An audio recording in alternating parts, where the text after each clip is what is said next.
Awkward.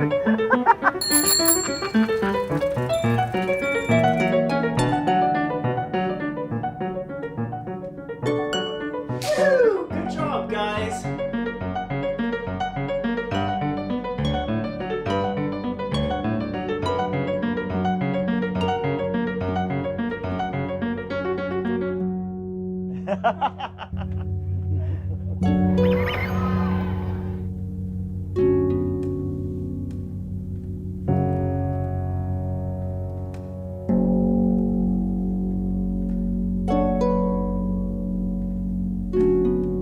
Well, after a couple of years in the wilderness, I decided I was ready to return to the world of production, although I had never done it in film. I had always been in radio. But anyways, I decided I was ready, and I felt like I had the perfect vehicle, so to speak, to do so.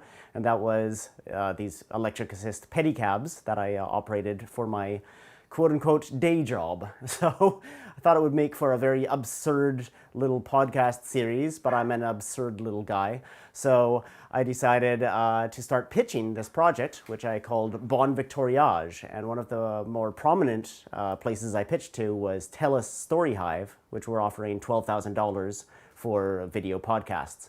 So I made this pitch, a little video pitch. I kind of described what I had in mind, and I heard nothing. And I thought, oh, well, that's a shame.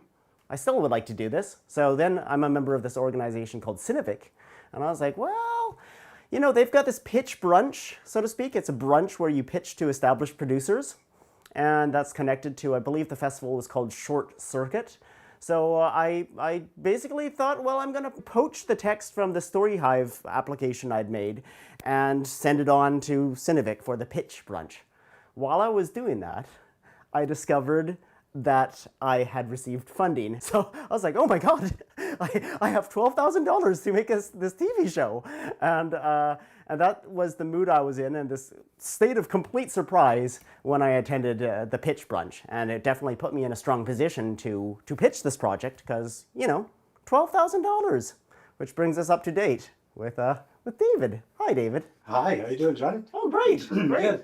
Well, I mean, I've been a member of Cinevic. They're a great little film co-op in Victoria, and I've been a member for longer than I care to mention. And I was honored by Cinevic to be asked to be a pitchee. So as part of that brunch that you're talking about, I viewed it as an opportunity where I got to sit back and have 8 people pitch projects. To me, I saw it as a really good opportunity for me to learn about how different pitches operate. So that's why I signed up to be pitched to. And then here I was with my ridiculous driving around Victoria in a goofy tricycle idea. Well, I mean, I got to tell you, there were 8 really good pitches, but of all of the 8 pitches, I mean, you just leapt to the top of the pile. One for, first of all, your personality and you. The idea behind the show, like take a podcast and put it out on the streets of Victoria in a pedicab. And so basically, oh yeah, and then also, I mean, you came with funding. I mean, not a lot of funding. You know, as you know, $12,000 when it comes to broadcast television doesn't go a very long way, but nonetheless, you know, here you were with a good story idea, a good personality, and a little bit of funding. I mean, how could I not say yes to working with you on the show? I was so gratified. I didn't necessarily expect much from Pitch Brunch. Sometimes when you've been hearing just rejections for a while, you're just like, okay, well, you know, I'm gonna keep putting myself out there, keep throwing mud against the wall, and maybe eventually, you know, but not with very much hope.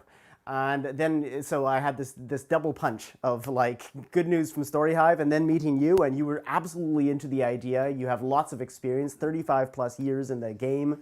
And I'd heard your name before. Yeah. And that also was something beneficial. I'd heard the name David Malishev, and I knew that you were respected.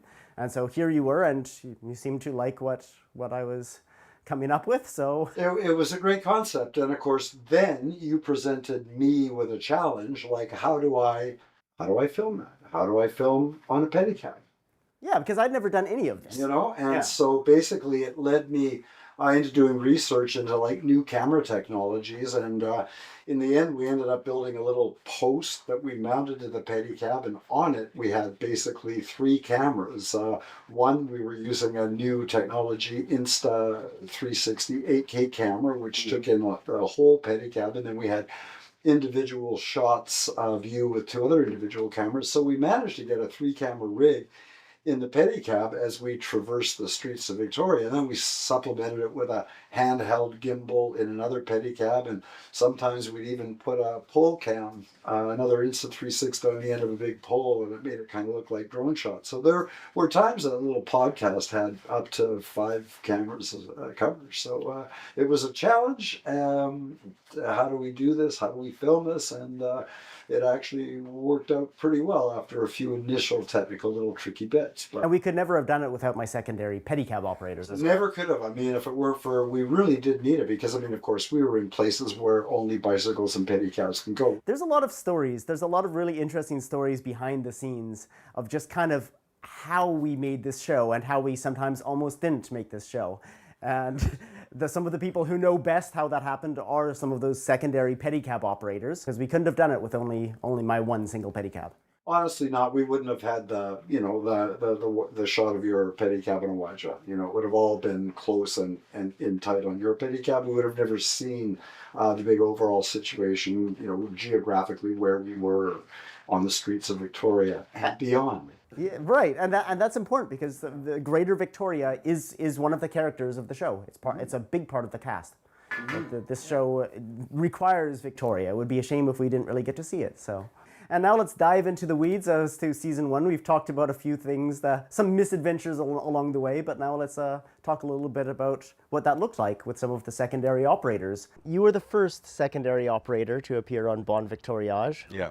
Up until a certain point, we mostly filmed in chronological order, and that was a hectic day, but at that moment we were struggling with a camera wasn't doing what it was supposed to do, so it was putting us behind schedule. Then we decided to film a little something, just the 2 of us. Yeah. And I'm trying to calm myself. I'm like, yeah, so you know, we've had a few little issues at the beginning, but you know what? I've got a really, really good feeling about this. Everything is gonna go great. I'm saying a line like this at this moment. Yeah. And then what happens, Johnny? Well, so we were filming at the end of a small one entrance exit only parking lot, and some guy in a truck comes roaring up and honks the horn, kind of flips us off. Two generations. And, he went to pull into a parking spot near where we were shooting. Remember Shane, the other cameraman, saying, you know, like, use your words, like we don't know what you want. And this guy pulled out of the one spot, and when he pulled forward, he kind of intentionally went far enough that he bumped the tripod, buddy! And Shane, and so right away things escalated. We're wanting to make sure that the equipment isn't damaged. It's kind of, okay, now this is assault potentially, and How much further is this going to escalate? yeah. So, and then he got out and just kind of left, which I think was the right move on his part, because our other cameraman, I noticed, starting to follow him out of the parking lot. We kind of saw this potential, altercation about to transpire, and we were like, no, come back. And Johnny, very correctly, you said, we're still in the right as of right now. Let's not change that. We did not escalate or do anything that would make it a back and forth of wrongdoing on both part.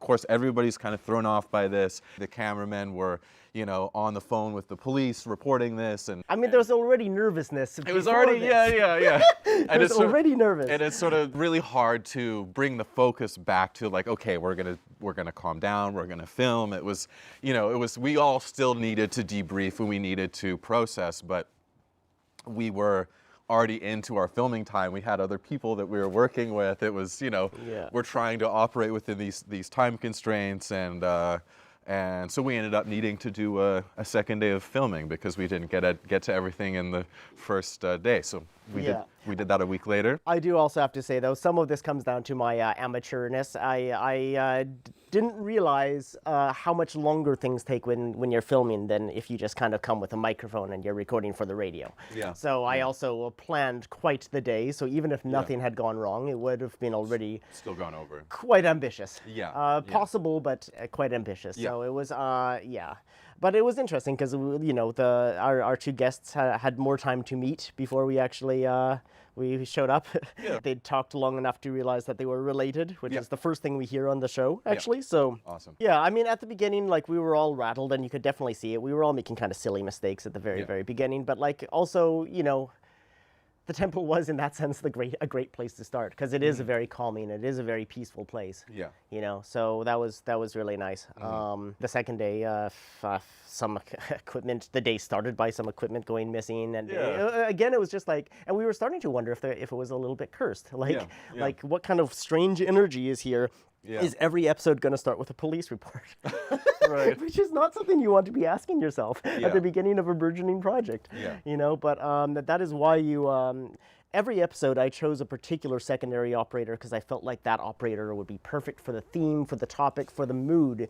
And so you and I, how we started bonding as pedicab operators is just kind of talking a lot of almost Eastern philosophy, kind of like talking about like spirituality. Yeah. Yeah. Yeah. And I thought, this is the episode we're going to a temple. Who better than John T. to be the companion on this? Well, and that also ended up working out really well. I don't think it was until the second day of filming, but I ended up doing a smudging ceremony to kind of clear the energy and everything too. And so however much of that you want to believe or not believe that actually helped or made a difference. It had a psychological impact. Like, I appreciated you doing that. I appreciated the earnestness with which you did it. And I felt like it did reset stuff for us. It was a reset. Yeah. It's good to hear that wasn't just an empty gesture. I think that, you could have gone along without it, but to be fair, to give credit to another pedicab operator, Shane, I was telling him about the 2 days and the things that had happened, the altercation on the first day, and then the theft at the beginning of the second day, and he was the one that said to me, he was like, "Oh, this feels cursed. You should do a smudging ceremony." And I was, "Oh, I know how to do that." So so thankfully we're right at Fantan Alley, where they have all of the gear in one of the stores. So I bought the what was it? Some sage, a feather, a shell, and a lighter. So you have the 4 elements, and you combine that with some intentional thinking, and we also were like went to the Chinese graveyard at the end of that day too, and so there's a lot of arguably energy that's kind of floating around with that whole concept of digging up the past and talking about the past. And from everything I've heard, it's good to have a sense of energetic mindfulness when it comes to that kind of thing. So. And you can do a lot worse than paying respect to the ancestors at the beginning of any project. Yeah, right? absolutely. So, even though, of course, we would have liked it if none of those bad things happened, like the moment with you and the smudging ceremony, I was like, yes, my thinking is right, having the perfect operator for each episode. I'm so glad that we did this. I find you a very calming presence. Thank you. So that was precisely what I needed. Especially on those first 2 days. Yeah. And I'm honestly, I'm honored that you thought of me for one of the episodes, that you wanted to involve me in this. It's really cool to see anybody pursuing something that matters to them, least of all somebody who I hold in high regard, whose opinion I value, and who I want to see succeed in things. I think it's a cool idea that you thought to tailor this, even something like the secondary operator, to the episodes that you were doing. I think that might not be something that everybody would think of, but it makes a lot of sense when you hear it out loud. The next episode we had, I got Andre on board, and I thought of you because, you're a mechanic and you really know your way around pedicabs, and I thought, well, first episode we have all of the film camera issues. The second episode makes sense, we'll have all of the pedicab issues. And we went all the way to View Royal. Yes, and we didn't even break down. Yeah, absolutely nothing happened that required your services as a mechanic. Thank goodness. Nothing at all. You would have learned new bad words if we did. Yeah, I would have. In fact, that was one way that we were not cursed this entire show. Even moments when I really thought going up a hill, this is going to be the end of this pedicab, it never happened. But at the same time, I do have to say, I think you were the perfect secondary operator for me to have Andre Stein chosen. I caught a lot of things, but never that. You were actually really perfect because we covered a lot of ground. But you had because you're from here. I mean, you've been here for such like your whole life, right? Well, since I was 2. Yeah, you have a lot of like context to different buildings and different places that I would not have. Yeah, absolutely. I used to be in the construction industry doing woodwork, so a lot of the facilities we went by, I actually have been in before they were built, when they were in the drawing phase and things like that. Yeah, I'm remembering a few of them. Like we went, this was the Our Place episode. Yeah, the actual Our Place on 900 Block Pandora, I remember doing the cabinet work in there when it was built. Oh, wow. Quite familiar with the building from a construction point of view. So it's interesting to see some of those places when they're actually used, because it's very different than they are on a blueprint. Absolutely.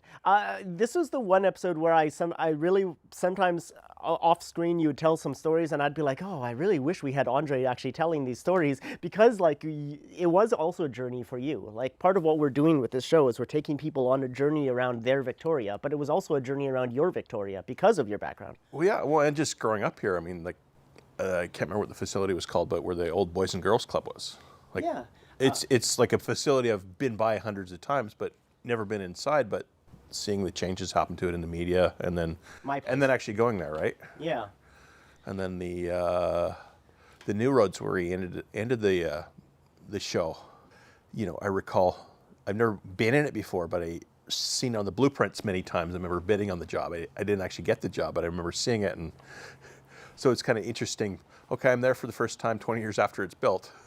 I remember seeing the blueprints, and here it is, something totally different. You have this experience of Victoria as a time capsule sort of thing. Like you saw how it was, and now you see how it is. Oh, yeah. But you see both whenever you go to a place, and that's something I think really probably very interesting about you as a guide as well. Yeah. That you can see what was and is. Naturally seeing a city grow over for more than 40 years, and the changes, and the highways get bigger in places where there was no light to cross the highway to there being an interchange. And it's kind of wild doing it on a pedicab instead of in a car where you're just zooming by trying to get somewhere, and you're actually seeing it as I would have as a kid on a bicycle or something like that. Yeah, oh, I love that. And you're looking around like a kid with, oh, I'm way further from the neighborhood than I've ever been.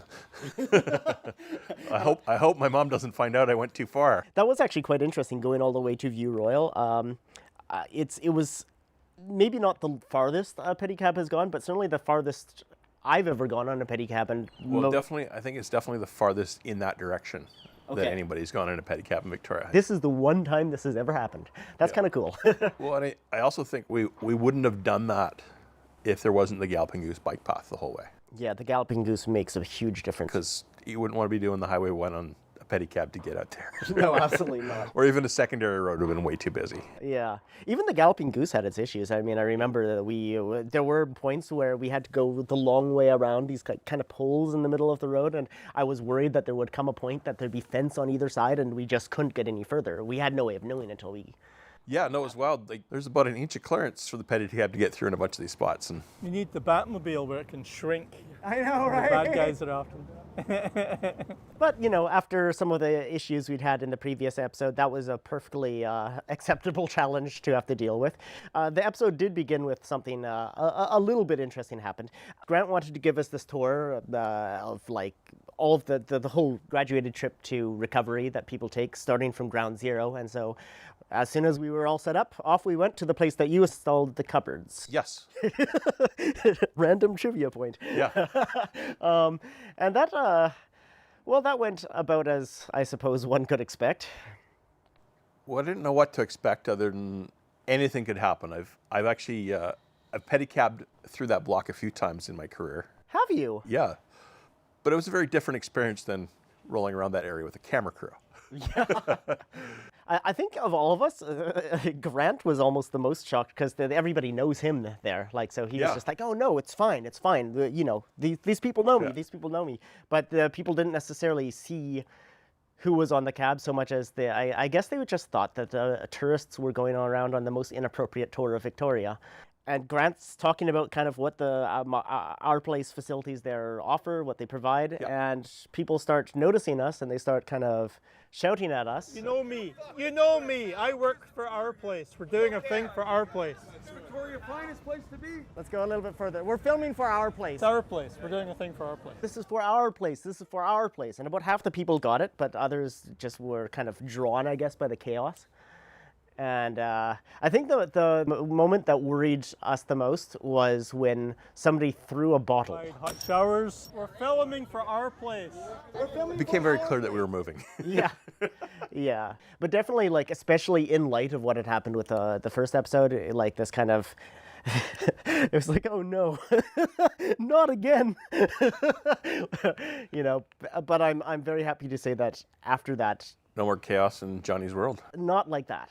Not like that. Not where you thought possibly, potentially, police might end up being involved. Did you smudge your pedicab after that or something?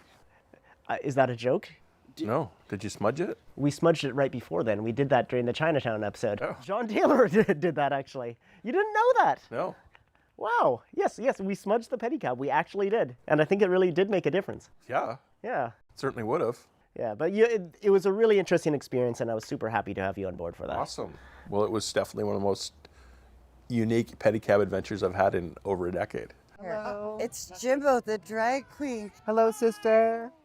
One of the most exciting episodes to film was, of course, the Jimbo episode, which was special. I was very, very partial also to having you on board for it. I feel like we bonded a lot this year. I mean, sometimes we would just talk about like annoying drivers, but other times I feel like we bonded over like sexuality and talking about identity and spirituality and stuff like that as well. So I feel like if I hadn't had you as a secondary operator this season, I would have always felt like that was a missed opportunity. The Jimbo episode was the perfect one as well, because you're a bit camp yourself. You've got some drag tendencies in there, I feel like. Yeah, well, thank you for including me. Growing up without TV and radio and film and all that stuff, it's something that I don't know anything about it. So I guess it wasn't really on my radar exactly. That's interesting, yeah. You would have a different response to being part of a film or a TV show than somebody who grew up with that as a sort of comfort food. All of that said, how aware were you of Jimbo as a figure in drag culture? I think I had heard the name, but again, something that I just don't have a big awareness of. In a way, maybe that was appreciated, that you weren't like somebody who's super starstruck, like, oh, hello, wow, it's Jimbo. I mean, we're all queer here, but you didn't make a thing out of it, which, I don't know, maybe that was appreciated. Yeah, hopefully. I mean, if someone's famous, they deserve the right to still just being a normal human being. We don't really see it much on screen, but I felt like you really bonded with Mary as well. And that definitely like also added like to just the general comfort level that everybody had. That day felt a lot like just hanging out with friends. Not something I necessarily expected from that episode. I didn't expect that episode to happen at all. I don't know if I told you anything about that, but like I approached Jimbo because I had a great deal of respect for what they do. But I expected to be turned down. The gusto with which they threw themselves into it and brought in their mom and like, oh, why don't we do this and why don't we do that? It was just like, oh wow, this is going to be just like a really fun day. It was also one of the longest shoots, at least as far as what we managed to do in a single day. Even though we actually ended up filming on 2 days, so that made it even more the longest shoot. Yeah, for them to jump in like that was pretty cool. Is there a moment in the day? I mean, it was a really long day, but is there a moment which kind of stands out as like the most memorable moment or something really colorful that you'll always remember from the experience? The funnest moment for me was when the bridge lit up. And you, of course, were busy filming, and it wasn't on your radar at all, I don't think. Oh my God, the lights turned on just for us. Shane was like, yeah, turn on. And he was so into it. And he had his phone up doing a selfie little video when it came on. It was just really cool how a lot of things fell into place. And that kind of helped the day go for us too, because like you say, at that point, it was starting to feel like a pretty long day. Yeah.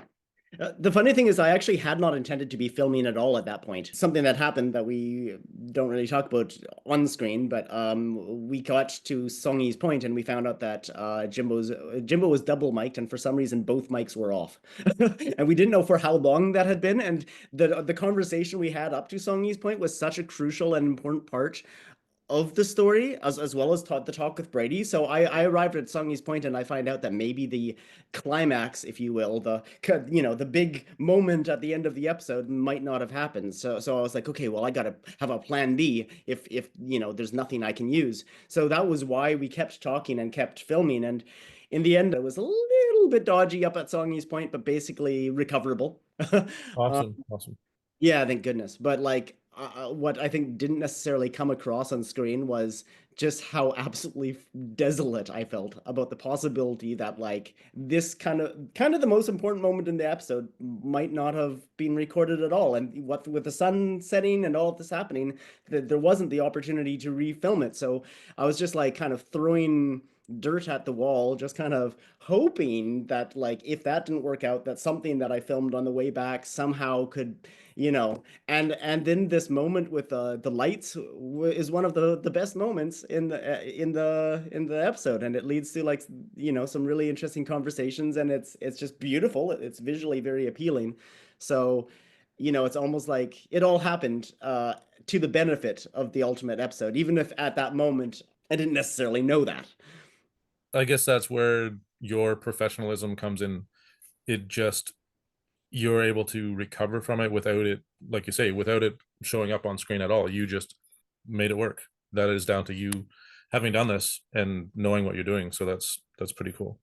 Well, thank you. At the moment I felt like it was visible to the whole world, but of course it was just in my head. Uh, One more thing I want to say, because I think we went home from that shoot that had started in the morning, like after midnight or something. And I remember when we just, as we were even driving the petty cabs back to the cans, I was beginning to crash. There came a moment where I was just so grateful you were there with your truck, because had I been bicycling back, this was one of the few moments in the season where I wouldn't have been sure I could have managed to bike back. Because I Yeah, was so tired. that's totally fair. I mean, what was it? It was like 12 hours, 13 hours? Something like that. It was crazy long. And when you consider that that's only one of 2 days of shooting for that episode, wow. But it was worth it. It was one of my favorite episodes of the season. It was just so much. How much total footage would you have had hour wise? Like, obviously we were there for 12 plus hours, 13, whatever, but that's not obviously not how much footage you would have got. Probably we're looking at just under 5 hours. How many hours of footage did you have to edit for that one entire episode? So many. Because also there's the Insta360s, which are a special, you have to edit those separately. Just to even access them as video files. Then you sync everything, so you put all like each track of audio and video on top of each other. Once you've synchronized everything, you've got it all in a project file. That's when you can start to begin very tentative edits. I think with the Jimbo episode, there were 4 edits. Because I was at 70 something minutes, and I was like, this is still a bit long. And so then I went again, and I was like, well, I guess we don't need this. Well, we don't need that. And then I actually ended up making it quite a reasonable length in the end, but it took a lot of work. And you got, yeah, fantastic hat. Yeah, they bought me a hat. Where is it? I've got it right here. Yeah, that was the thing. I didn't wear it for the Eddie episode, which technically was the next episode, because I was afraid with all the time travel that maybe we would actually put the Eddie episode first, and I didn't want to have a hat that didn't make sense.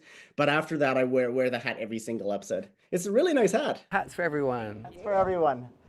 Shane, you want a hat? I'm good. Oh, you got one. I involved you in, I guess it turned out to be episode 4. You were the perfect operator for this particular episode because we were interviewing a drag king. And I've always thought that the way that you and I both sort of were such ridiculous examples of masculinity.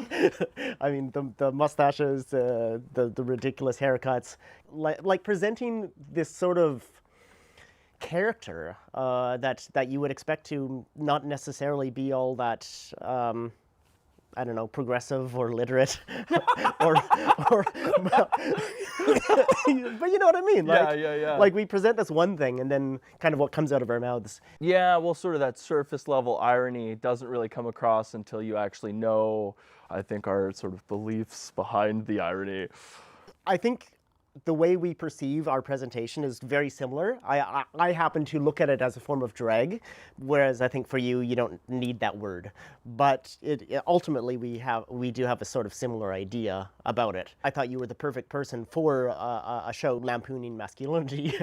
Like, I don't know who else I would ask to be the secondary operator for that episode. I'll take that compliment. Yeah.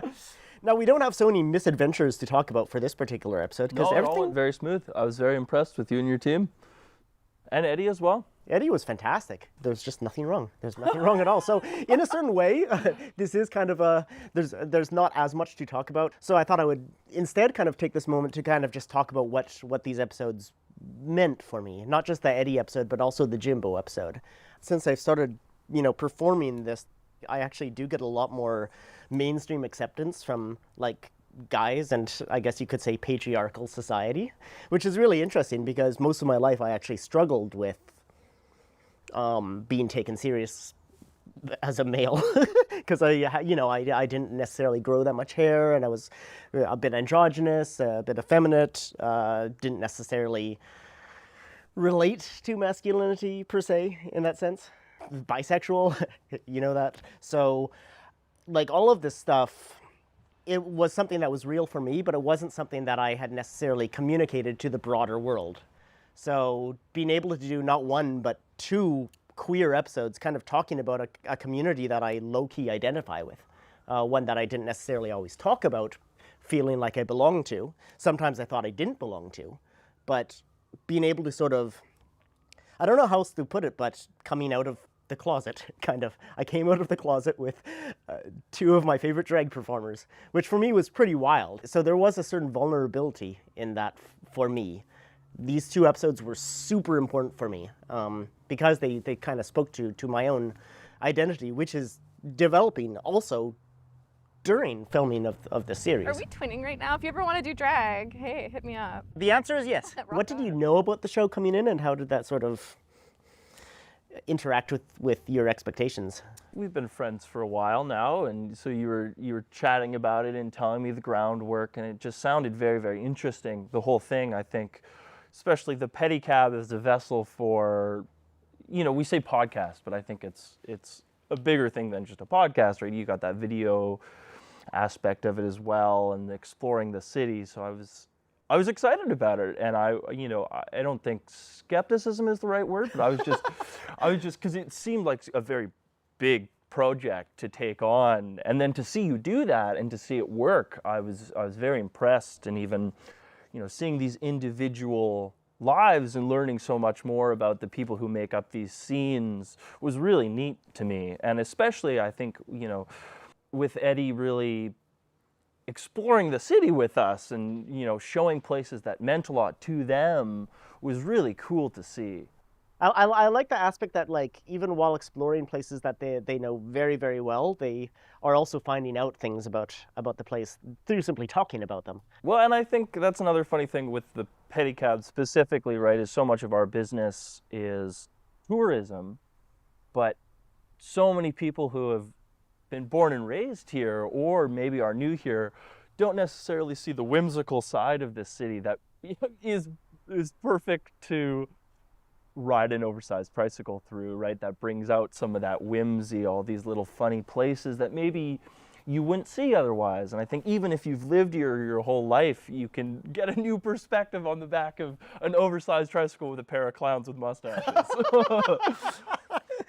I feel like something we haven't talked about yet, and we probably should, is just when I think of how special Victoria is, I don't know that I would have necessarily come to that opinion of Victoria if it hadn't been for just like this meeting you every single day in a week and being like, oh, there's that funny person with a mullet and the mustache again. Hey, and becoming friends that way, and doing that in the context of like film festival things and music things and volunteering. Yeah, it was like a roadmap, if you will, of Totally. how funky Victoria is. That's how we got to know each other. Well, I think, yeah, I mean, one of the funniest things I think is our relationship and how we've become friends, especially in this town, right? The fact that we've ran into each other so many times every day just because we were involved in learning about the city and finding these spaces where, I don't know, I think it was quite accepted to explore these different things. But the magic that is there also sometimes in the things that it lacks, just sort of like this DIY spirit. And we talk about this a bit in the show as well. Like, okay, there isn't a venue. Well, let's create one for this special thing today. It's a park, it's a community center, whatever, you know. Yeah, and I mean, you know, Victoria itself, I think, does a very good job at promoting arts and culture. The fact that we have these massive festivals in City Hall Square, right? Go by a random heavy metal show in Centennial Square. Whoa! So The arts are alive. Woohoo! We have these festivals in parks and movie screenings in parks. I think it's really cool to see that interplay between all these individual lives, these creative people in the city, and then the city actually supporting that. I mean, just the fact that we're one full season in and there's still like, I can think of like concepts for a whole other season of episodes just like that. That wouldn't necessarily be the case in every city of this size, just a couple totally 100,000. agree. There's such a history of grassroots movements here, right? That, like you said, if there isn't a venue, we'll make one, right? If we don't have a space, we'll carve it out for ourselves. If we don't have a TV show, we'll produce it.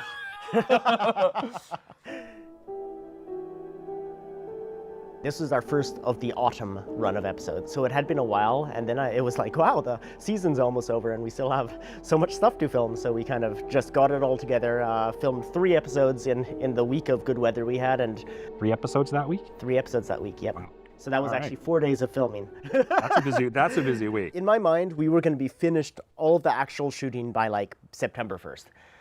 And so I was initially a little apprehensive. I was like, oh, it's getting late. It'll start raining. This isn't going to work. But I have to say the incredible good fortune we had. And it's the most beautiful time of year to shoot. These reds and oranges.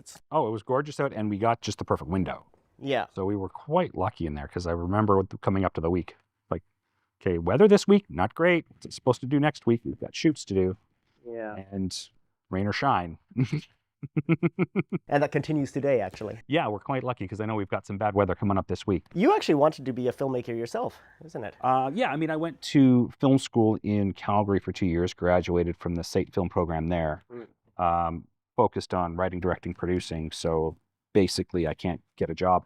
I got used to having to roll with different things like, you know, camera operators just about setting houses on fires because they set lights down on the floor bare with no stands, things like that. You just learn to roll with it.